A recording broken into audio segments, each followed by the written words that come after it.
नमस्कार, आप देख रहे हैं अपना पसंदीदा वेब न्यूज़ चैनल। आज एक ख़ास कार्यक्रम हम आपके समक्ष लेकर के आए। उस कार्यक्रम का हमने नाम रखा है वायरल खबरें और उसका विश्लेषण। इसमें हमारे साथ आज चर्चा के लिए खास मेहमान जुड़े हुए हैं। डॉक्टर संतोष कुमार यादव राजनीतिक विश्लेषक हैं, किसी दल से जुड़े हुए नहीं हैं, लेकिन चूँकि राजनीति की अच्छी जानकारी रखते हैं इसलिए हमारे कई कार्यक्रमों में आप ये इनको नज़र पड़ती होगी, आप इन्हें देखते होंगे। बहरहाल आज हमारा डिबेट किन मुद्दों पे होगा उन सवालों को बताने से पहले हम दर्शकों से कुछ निवेदन करना चाहेंगे कि आप में से किसी दर्शक ने अगर हमारे चैनल को सब्सक्राइब नहीं किया है तो उसे सब्सक्राइब कर लें, लाइक और शेयर ज़रूर करें। साथ ही साथ ये जो खबरें आप देख रहे हैं ये हिंद टीवी 24 के साथ साथ एक नया वेब न्यूज़ चैनल जो है SDNN न्यूज़, इस पर भी आपको ये खबरें आपको मिल जाएंगी। ये डिबेट, ये ख़ास कार्यक्रम हमारा मिल जाएगा। दूसरे मेहमान हमारे साथ हैं जो हमारे सहयोगी हैं, सैयद शाहनवाज अहमद, हमारे चैनल के ये उप संपादक भी हैं और राजनीति की अच्छी जानकारी रखते हैं। तो आज हमारा सवाल है, 5 सवाल है हमारे, और हमारा ये ख़ास कार्यक्रम 5 वायरल खबरें पे टिकी हुई है और 5 सवाल इन दोनों साथियों से पूछेंगे और इनका जवाब क्या होता है वो दर्शक आप देखेंगे। चलिए, सबसे पहले संतोष जी आपका स्वागत है हमारे चैनल में। आप के लिए पहला सवाल, वर्तमान में राजनीति जो घटनाक्रम देश में हो रहा है, क्या ये कह सकते हैं कि मोदी जी परिस्थिति के प्रधानमंत्री है? क्योंकि अभी तक मोदी जी की अगर पूरे इतिहास को देख लिया जाए तो मुख्यमंत्री से लेकर प्रधानमंत्री का इन्होंने सफ़र किया, कहीं भी इन्होंने गठबंधन की सरकार नहीं चलाई है। न मुख्यमंत्री नेतृत्व काल में इन्होंने गठबंधन की सरकार चलाई है, ना प्रधानमंत्री में। ये तीसरा टर्म इनका सरकार जिसको 3.0 कहा जा रहा है, गठबंधन की सरकार है। तो क्या इनको परिस्थिति की प्रधानमंत्री कहा जाएगा? ये तेज़ी से ये खबरें वायरल हो रही हैं। सबसे पहले मैं हिंद टीवी 24 को थैंक्स करता हूं कि आपने बुलाया इस कार्यक्रम में। दरअसल में मोदी जी वाकई में परिस्थिति के प्रधानमंत्री, इसमें कोई दो राय नहीं है। जिस प्रकार से भारतीय जनता पार्टी बहुमत से कोसों दूर रह गई और कई क्षेत्रीय छत्रपों को मिला करके, जिसमें कई तो दल ऐसे हैं जो अवसरवादी दल हैं और कई मतलब उनकी विचारधारा और इनके विचारधाराओं से कोई संबंध नहीं है, बेमेल विचारधारा के लोग हैं और वह भी इनके सरकार को समर्थन कर रहे हैं, तो माना जा सकता है कि ये परिस्थिति के ही नहीं, ये एक खास अवसर और खास अवसर तक के प्रधानमंत्री हैं और खास समय तक के प्रधानमंत्री हैं। जरूरी नहीं है कि पूरे 5 साल का कार्यकाल, और हमारा जो पूर्वानुमान कहता है कि ये पूरा अवधि, जिस प्रकार से इनके सहयोगियों का जो ट्रैक रिकॉर्ड रहा है, इसमें ये पूरा अवधि पूरा करेंगे, ये कहना मेरे लिए मुश्किल दिख रहा है। ये तो संशय सबके लिए बना हुआ है। बिल्कुल, और ओवरऑल में कह सकते हैं कि ये परिस्थिति के प्रधानमंत्री हैं, इसमें कोई दो राय नहीं है, और परिस्थिति भी कुछ ऐसी बनी है कि प्रधानमंत्री बने हैं। एक इनसे भी इस सवाल पे कमेंट्स ले लेते हैं। सर, आपसे ये समझना चाहेंगे कि जो चेहरा है मोदी जी का, आपने देखा होगा कि जब परिणाम सामने आए तब से लेकर के अभी तक जितनी भी बार उनके चेहरे को देखा जा रहा है, चेहरे पर से उनकी मायूसी नहीं हट रही है, खुशी नहीं है लौट रहा, जबकि तीसरा टर्म है उनका। देखिए, हाँ, बात सही है। कई राजनीतिक के जानकार इस बात को उठा रहे हैं कि उनके चेहरे पे एक मायूसी है। अब मायूसी हो क्यों ना, अगर आपको आदत नहीं है किसी तरह के संगठन, किसी तरह से किसी को अपने ऊपर या साथ रखने की, तो आपको मायूसी होगी। अब तक मोदी सरकार के नाम से जानी जाती थी, ठीक है। एनडीए का कहीं नामो निशान आप ज़्यादातर नहीं देखते होंगे। अब क्या है कि इनको सभी संगठन को लेके साथ चलना है। अब पूर्ण रूप से एनडीए दिखेगा आपको। अब जहाँ एनडीए दिखेगा तो वहाँ उसके साथी दल भी दिखेंगे और उनका प्रेशर भी दिखेगा और उनको साथ लेके भी चलना है। तो ये इनका ट्रैक रिकॉर्ड नहीं है, चाहे वो चीफ मिनिस्टर रहे हों, चाहे वो आप प्रधानमंत्री में 2 बार अपना कार्यकाल किया हो। अभी 3.0 आप जो बोल रहे हैं, तीसरी बार सरकार बनाने जा रही है, तो यहाँ पर अब सरकार बना चुकी है। तो अभी देख रहे हैं कि बाकी मीडिया भी अपने लैंग्वेज में सुधार कर चुकी है कि अब मोदी सरकार बोल के फिर इसको रिपीट करती है एनडीए सरकार, ठीक है। तो अब एनडीए सरकार में कितना प्रेशर है, किस तरह से इसको हैंडल करना होगा, ये अनुमान तो है मोदी जी को, क्योंकि राजनीतिक करियर काफी लंबा है। भी एक पक्ष ले लेते हैं। जितने भी अभी सोशल मीडिया पे फोटो वायरल हो रहे सरकार की, मोदी के एक तरफ नीतीश कुमार, दूसरी तरफ चंद्रबाबू नायडू, बाकी फोटो जो है वो तस्वीरों से गायब है। क्या कहना चाहेंगे? आप इसको ऐसे समझ लीजिए कि अब तक पूरे 10 वर्षों का जब इनका कार्यकाल रहा है, 15 वर्षों का गुजरात का कार्यकाल रहा है, इसमें पावर को सेंट्रलाइज कर लिए हुए थे, जबकि इतने बड़े डेमोक्रेटिक कंट्री को चलाने के लिए पावर डिसेंट्रलाइज होता है और वन मैन सिस्टम हो गया था, मोदी मोदी और मोदी गवर्नमेंट।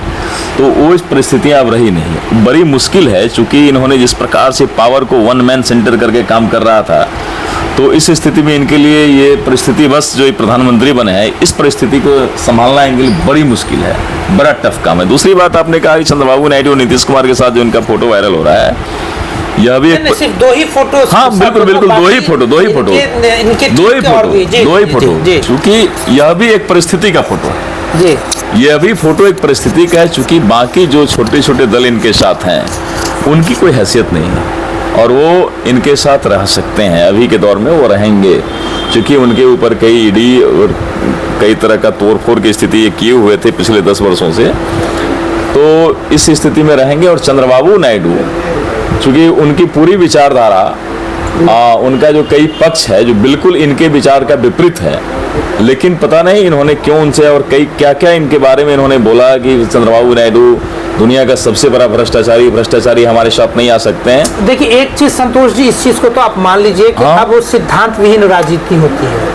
राजनीति में सिद्धांत का पतन हो गया, नैतिकता का पतन हो गया, किसी भी कोई भी दल ये सिद्धांत और नैतिकता की बात ही नहीं कर सकता। नहीं, तो अब तो ये चर्चा मैं ये नहीं मानता हूँ कि राजनीति में सिद्धांत और नैतिकता खत्म हो गई है। बहुत हद तक राजनीतिक में नैतिकता और सिद्धांत बचा हुआ है। तो ओवरऑल मैं मानता हूँ कि अभी चंद्रबाबू नायडू और नीतीश कुमार का जो फोटो इनके साथ जा रहा है, एक परिस्थिति का फोटो है, वो एक परिस्थिति बस जा रहा है। चलिए एक सवाल हमारे शहनवाज सर से है। शहनवाज साहब आप ये मुझे बताइए कि भाजपा को कम्युनल, भाजपा पर एक ठप्पा लगा है, लोगों का जो है आरोप है, हम उसको आरोपी कह सकते हैं, हम उसको कोई ठप्पा नहीं मार सकते, कि भाजपा कम्युनल पार्टी है और भाजपा को छोड़ करके बाकी पार्टियां सेक्युलर का लेवल लेकर के घूम रही है, जिसमें एक टीडीपी तेलुगु देशम की पार्टी भी है, चंद्रबाबू नायडू। तो ये दो विचारधारा वाली कम्युनल वर्सेस सेक्युलर, ये दो विचारधारा की पार्टी की सरकार आखिर कब तक चलेगी? जी देखिए, पार्टी जो भी, बहुत अच्छी बात आपने कही, पार्टी जो भी हो, उनका जो संविधान, पार्टी के आंतरिक संविधान जो होते हैं वो कभी भी कम्युनल नहीं होते हैं। उसमें आपको सेकुलर का शब्द दिखाई देगा, भले अमली जामा इसको कितना पहनाया जाता है ये तो पब्लिक जानती है, ठीक है।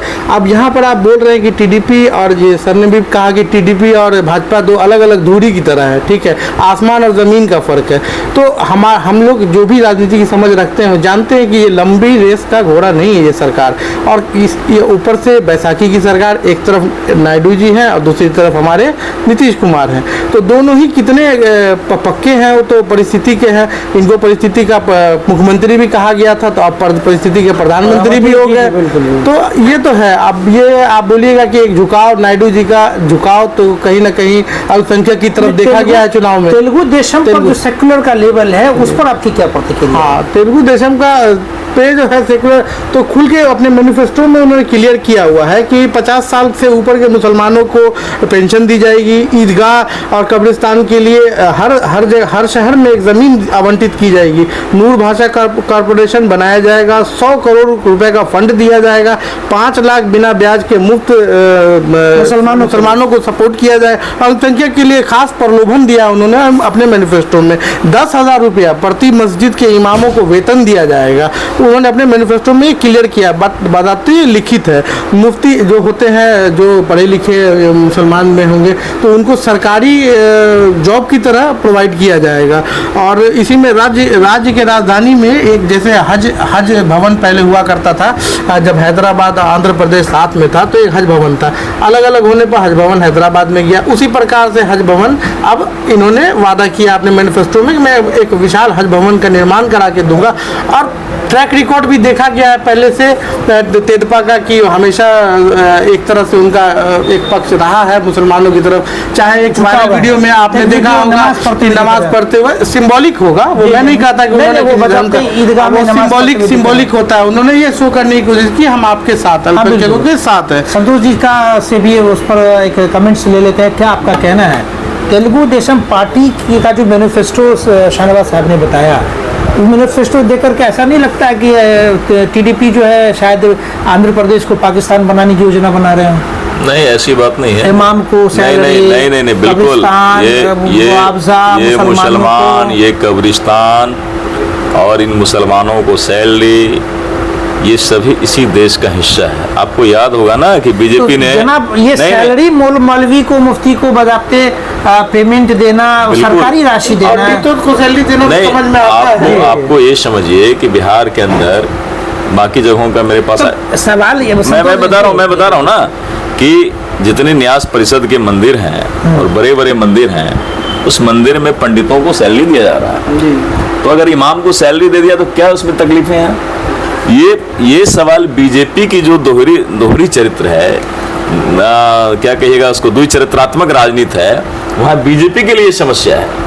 आंध्र प्रदेश के लिए समस्या कहाँ है? आंध्र प्रदेश के लोगों के लिए समस्या नहीं है। तो और आइए मैं आपको सर एक बात और बताऊं कि इनका ये पुराना रिकॉर्ड रहा है ना। ये महबूबा मुफ्ती के साथ भी सरकार चलाया है, बाद में महबूबा मुफ्ती अछूत हो गई, पाकिस्तान के एजेंट हो गई। हमारे दर्शक को संतोष जी ये बताइए कि कहाँ, तो अभी हाल ही में चुनाव संपन्न होने से पहले मोदी जी जो है घुसपैठिया कह दिए मुसलमानों को, मंगलसूत्र छीन करके ले जाएंगे, ऐसे कई आरोप मुसलमानों पे उन्होंने अपनी चुनावी सभा में कहा। और दूसरी तरफ वो उस दल के साथ वो गठबंधन करने के लिए तैयार हो गए, सिर्फ सरकार बनाने के लिए, परिस्थिति के प्रधानमंत्री बनने के लिए, जिस दल का मैनिफेस्टो से पता चलता है कि पूरा झुकाव जो मुसलमानों की तरफ है।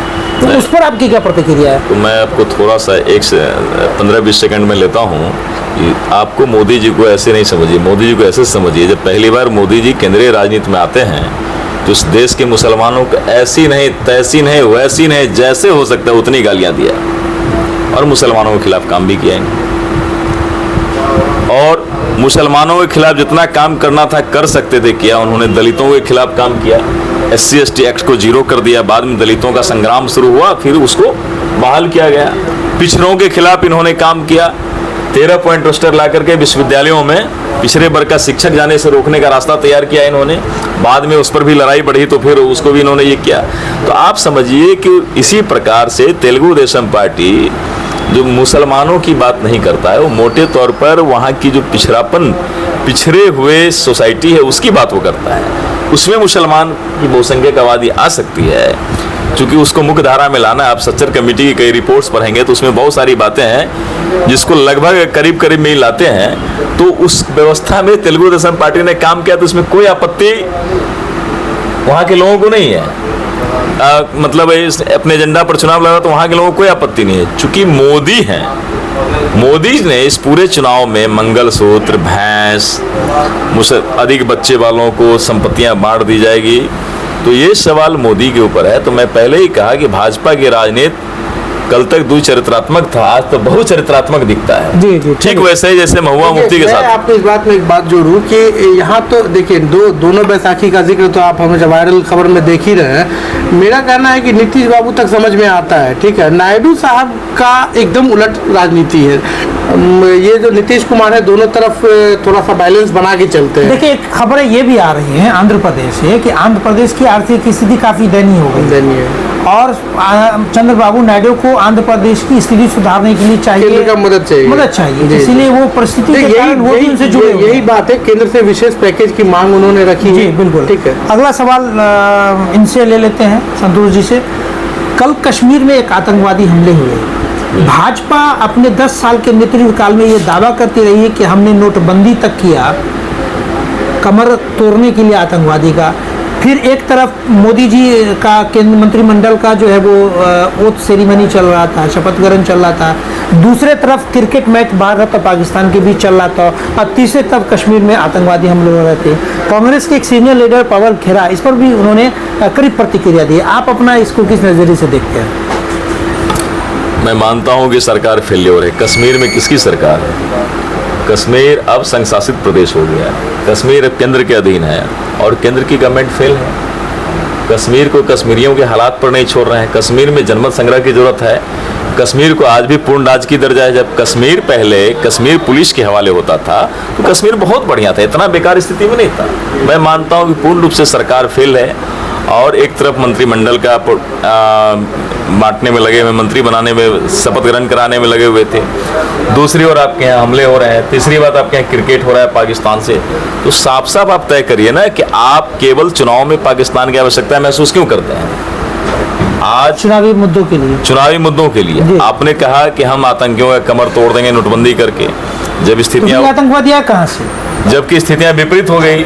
नोटबंदी में भी नोट्स अगर आपके नोटबंदी सफल रहता, पूर्ण रूप से फेल है सरकार। नहीं, मैं अगर नोटबंदी, खुद सरकार ने ये डिक्लेयर किया था कि नोटबंदी का जिस तरह परिणाम आना चाहिए उस तरह परिणाम आया नहीं। नोटबंदी को तो आप साफ समझना होगा ना। आरबीआई ने आपको कहा था कि 16 लाख करोड़ रुपया हमारा 500 और 1000 का नोट्स है लगभग में, और उसमें भी 10,721 करोड़ रुपया कम आया आपके पास।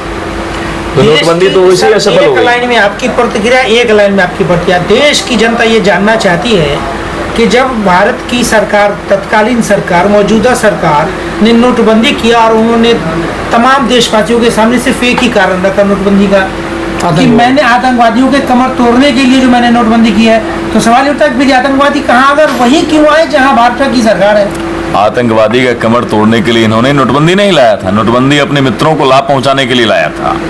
सच्चाई यही। जी जी, मैं इसमें एक बात और जोड़ दूं कि नोटबंदी से आर्थिक नुकसान तो हुआ ही, और जिस वजह से जो नागरिकों को प्रलोभन दिया गया है कि हम आतंकवाद को ख़त्म कर देंगे, सच्चाई बात यह है कि आतंकवाद पे उस पर 1% भी असर नहीं हुआ।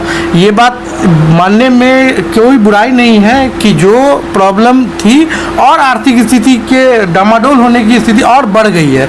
आर्थिक स्थिति देखिए, नोटबंदी के बाद आपको इन्फ्लेशन रेट कहाँ है जीडीपी, क्या फायदा हुआ? सिवाय नुकसान के कोई फायदा नहीं है इकोनॉमी के हिसाब से। बिल्कुल, इसमें स्पष्ट है कि आपके यहाँ 40% लोग दिहाड़ी मजदूर हैं, जो नोटबंदी में बड़े पैमाने पर बेरोजगार हो गए। जो दैनिक कमाने और खाने वाला लोग था, नोटबंदी के दौर में उस समय करीब मोटे समय तक बड़ी छोटी छोटी जितने फर्म्स थे, तमाम फर्म्स बंद हो गए।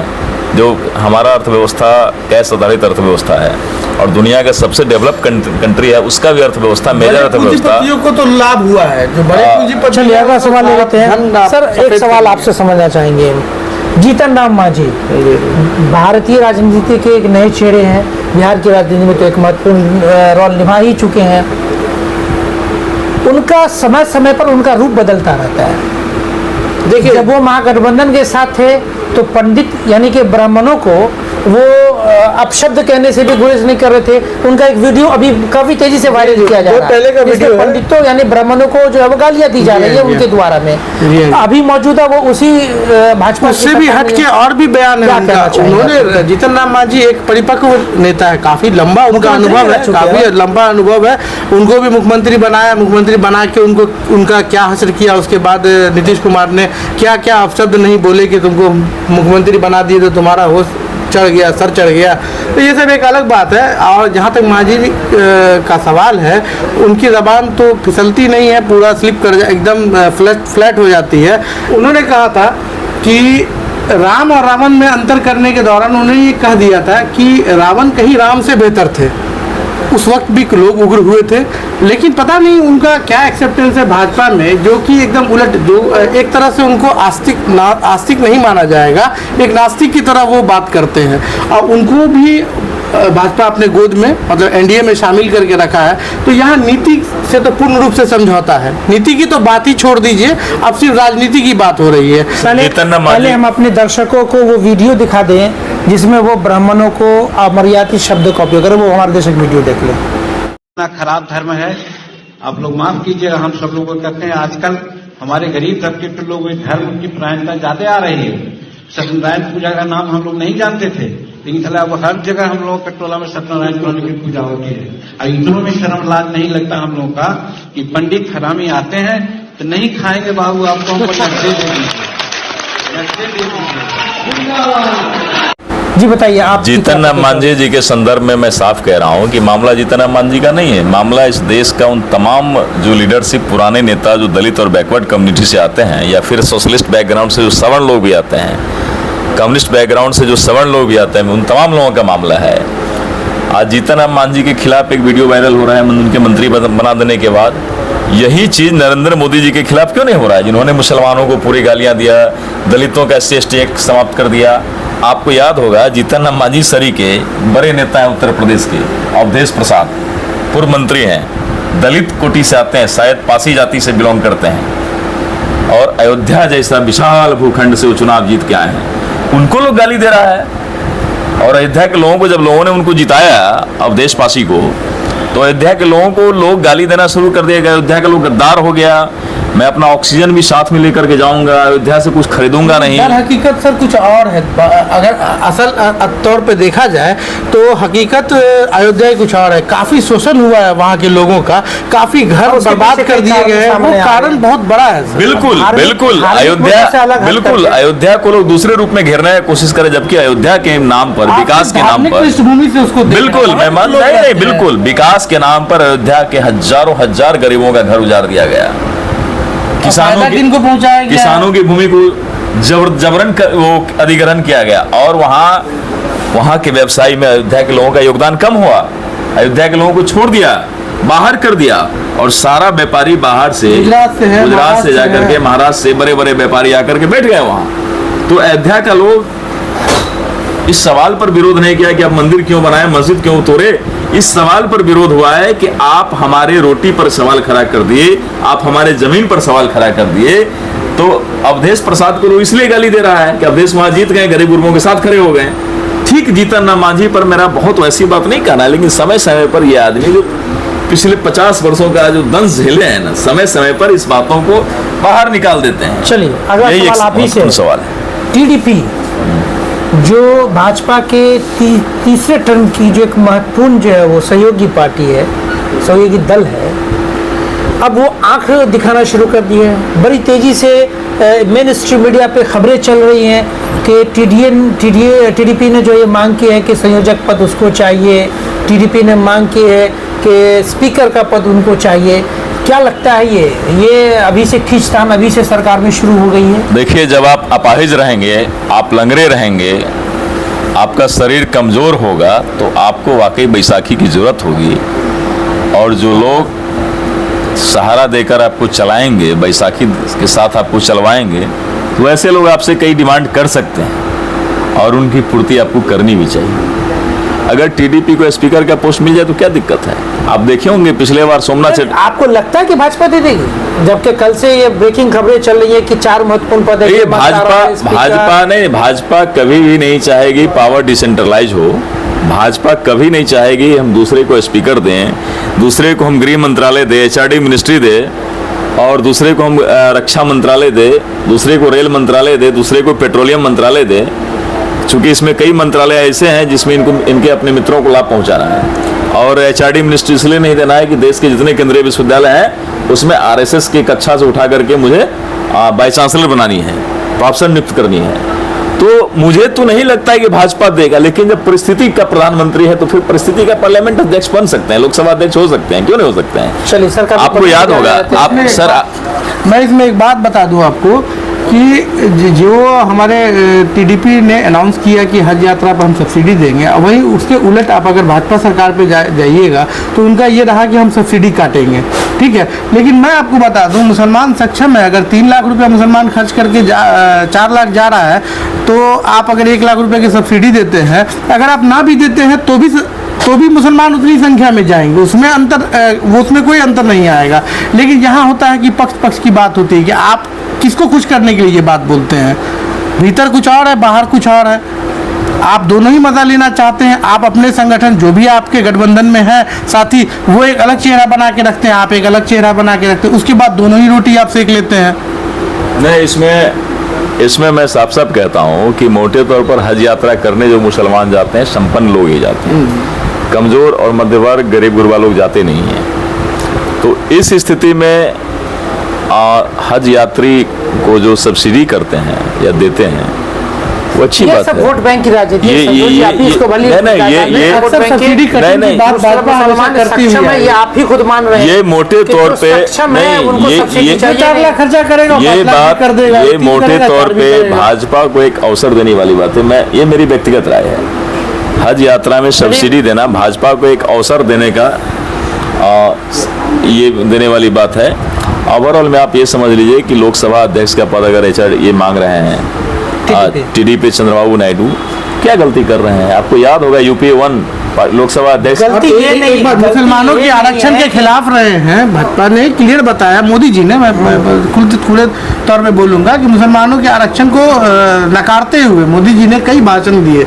अब क्या करेंगे? 4% नायडू जी ने 4% का वादा लिखित तौर पर करके दिया है मुसलमानों को। लेकिन वो उनके स्टेट तक सीमित रहेगा, ये पूरे देश की बात नहीं होगी। कहीं के लिए आप अगर एनडीए में हैं, एनडीए के पार्टनर हैं, तो आप तो कहीं आपने विधानसभा चुनाव वहां भी लड़ा है ना। देखिए विपक्ष ये लगातार आरोप लगा 8 सीटें तकरीबन उनकी भाजपा की वहां भी है। विपक्ष ये लगातार आरोप लगाता रहा है कि विपक्ष के गठबंधन की सरकार का एक व्यवस्था ये होता है कि एक कॉमन मिनिमम प्रोग्राम, साझा कार्यक्रम तैयार होना चाहिए था और उस पर जो है वो सरकार को चलना चाहिए। लेकिन सिर्फ केंद्र में कॉमन मिनिमम प्रोग्राम नहीं है, साझा जो है वो तैयार नहीं केंद्र में सिर्फ गठबंधन नहीं है ना।